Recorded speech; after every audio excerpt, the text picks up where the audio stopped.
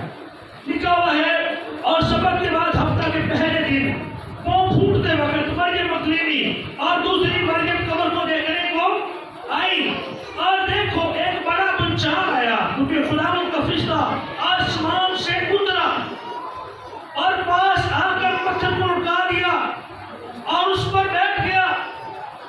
اس کی صورت بجلی کی مانند تھی اور اس کی پوشاک برف کی مانند تھی, سفید تھی, اور اس کے ڈر سے نگہبان کانپ اٹھے اور مردہ سے ہو گئے.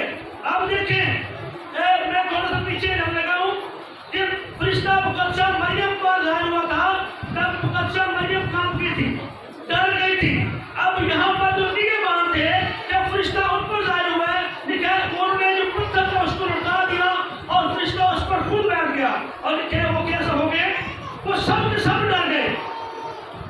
فرشتہ نے عورتوں سے کہا تم نہ ڈرو کیونکہ میں جانتا ہوں کہ تم یسوع کو ڈھونڈتی ہو جو کیا ہوا تھا, مصلوب ہوا تھا. وہ یہاں نہیں ہے کیونکہ اپنے کہنے کے مطابق وہ کیا ہوا ہے, جی اٹھا ہے. آؤ یہ جگہ دیکھو جہاں خداوند پڑا تھا اور جلد جا کر اس کے شاگردوں سے کہو کہ وہ مردوں میں سے کیا ہوا ہے, جی اٹھا ہے. اور دیکھو وہ تم سے پہلے گلیل کو جاتا ہے, وہاں تم اس کو دیکھو گے. اور دیکھو میں نے تم سے کہہ دیا ہے. اور وہ خوف اور بڑی خوشی کے ساتھ قبر سے جلدی روانہ ہو کر اس کے شاگردوں کو خبر دینے کے لیے دوڑی. اور دیکھو یسوع ان سے ملا اور ان سے سلام کیا. انہوں نے پاس آ کر اس کے قدم پکڑے اور اسے سجدہ کیا. اس پر یسوع نے اسے کہا ڈرو نہیں, چلو میرے بھائیوں سے کہہ دو کہ گلیل کو چلے جائیں, وہاں مجھے دیکھیں گے. ہیلیلویا. ایک عام بات جو ہمیں دیکھنے کو ملتی ہے جب بھی کہتے ہیں وہ شخص کی میں نے روح دیکھی,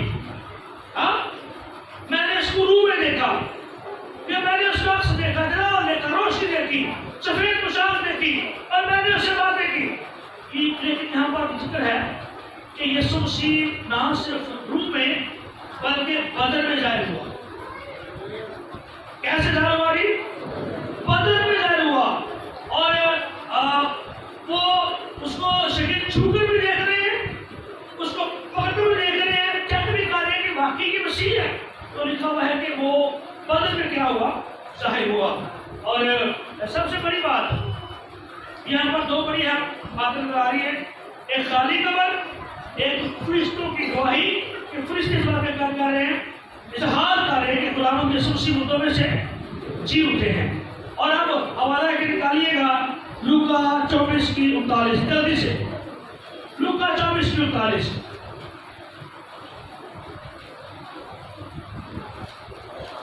ہاں جی, اور یہاں پر لکھا ہوا ہے 24 کی 39 میں لکھا ہے میرے ہاتھ اور میرے پاؤں دیکھو. کیا کہا یسوع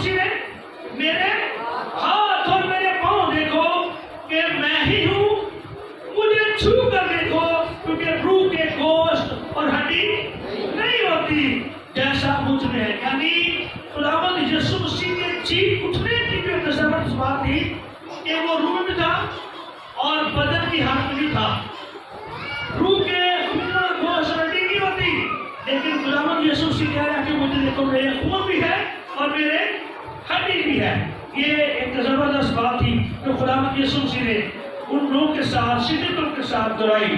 پھر آگے ایک آخری والا دیکھیں غلطی سے اعمال کی کتاب، اعمال کی کتاب اس کا 2 باب اور 2 باب کی ہم 22 آیت سے شروع کریں گے. ہاں جی 2 باب اور اس کی 22 آیت میں پڑھتا ہوں، آپ کے لیے سنیے گا. لکھا ہوا ہے اے اسرائیلیو یہ باتیں سنو کہ یسوع ناصری ایک شخص تھا جس کا خدا کی طرف سے ہونا تم پر ان معجزوں سے اور عجیب کاموں اور نشانوں سے ثابت ہوا جو خدا نے اس کی معرفت تم سے دکھائے. یعنی وہ کہہ رہا ہے کہ خدا کا یہ منصوبہ تھا اور خدا نے اپنے بیٹے یسوع مسیح کے وسیلہ سے معجزات کیے. ایور کہتے ہیں اس کی زندگی کے اندر جیسے ایلیا کا ذکر کرتے ہیں، کہتے ہیں ایلیا کی زندگی کے اندر 16 معجزے ہوئے اور عیسیٰ کی زندگی کے اندر 32 ڈبل ہوئے. اب اکثر ذکر آتے ہیں، لیکن خداوند یسوع مسیح کی جو زندگی تھی وہ تو معجزات سے بھری ہوئی تھی. یسوع مسیح پیدا ہو رہا ہے تو کیسے پیدا ہو رہا ہے؟ معجزات سے. اس کی زندگی کے جتنے لمحات گزرے، جو وقت گزرے، وہ کیسے گزرے؟ معجزات سے. یعنی یسوع مسیح کی پیدائش سے لے کر موت تک ہم کیا دیکھ رہے ہیں؟ معجزات ہی معجزات دیکھ رہے ہیں. پانی کو مہیا بنا دیا، اندھے کو آنکھیں دے دی، لنگڑے کو چلنا دکھا دیا، بدروح کو سب کچھ آزاد کر دیا، مردے کو زندگی دے دی، اور جو بھی شخص بیماری کی حالت میں ہے وہ کیا پا گیا؟ شفا پا گیا. یہ خداوند یسوع مسیح کی ذات سے جڑے ہوئے معجزات تھے. اور آگے دیکھتے ہیں لکھا ہوا چنانچہ آپ بھی جانتے ہو جب وہ خدا کے مقررہ انتظام اور سب کے علم کے موافق کروا دیا گیا تو تم نے بے شرم ان کے ہاتھوں سے اسے مصروف کروا کر مار ڈالا، لیکن خدا نے موت کے بند کھول کر اسے کیا کیا؟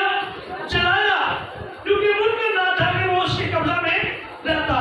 کیونکہ داؤد اس کے حق میں کہتا ہے کہ میں نے خداوند کو ہمیشہ اپنے سامنے دیکھا کیونکہ وہ میری دائیں طرف سے ہے تاکہ مجھے چنبش نہ ہو.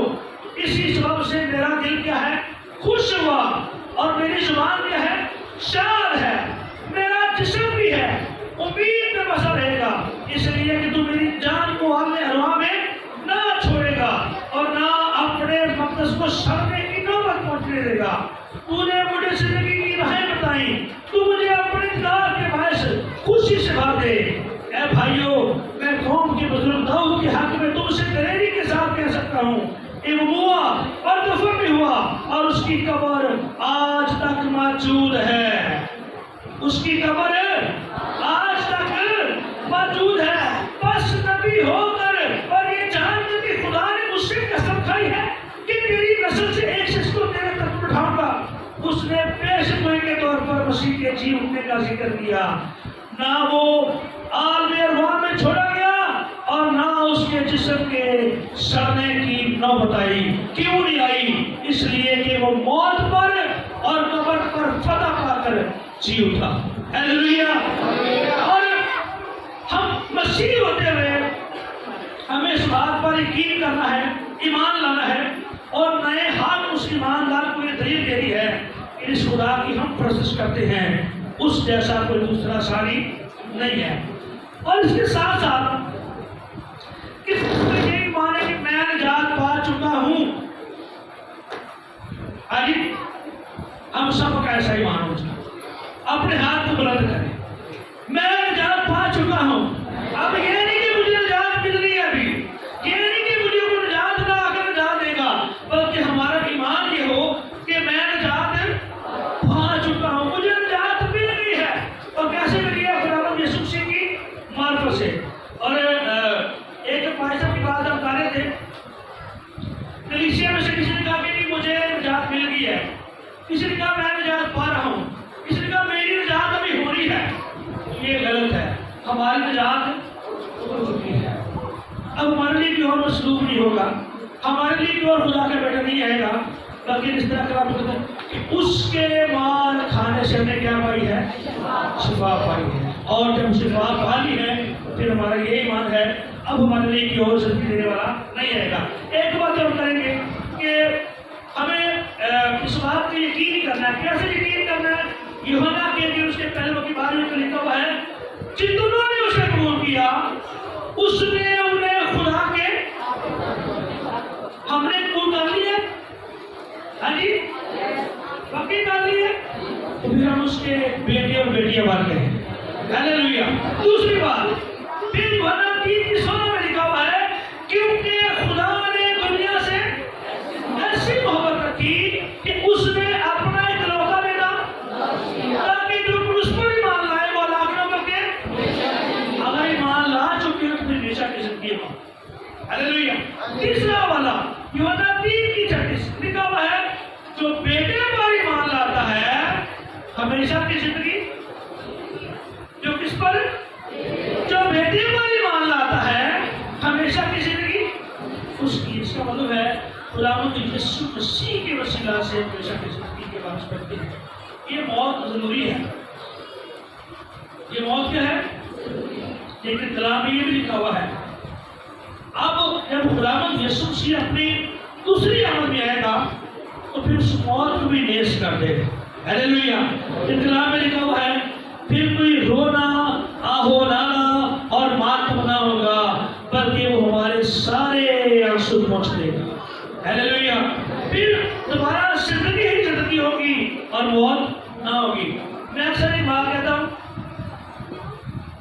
آدم ہمارے گناہ جسم کی حالت میں کیا تھا، ہمیں اقرار بھی کرنا پڑے گا، جسم کی حالت میں کرنا پڑے گا۔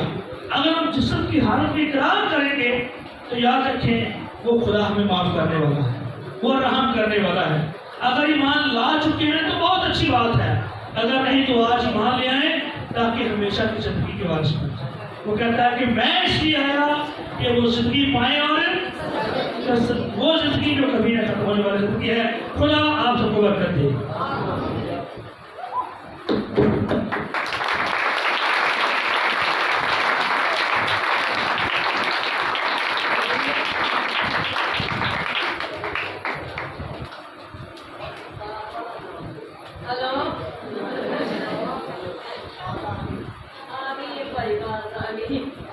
سب خدا کا شکر کرتے اچھے میسج کے لیے۔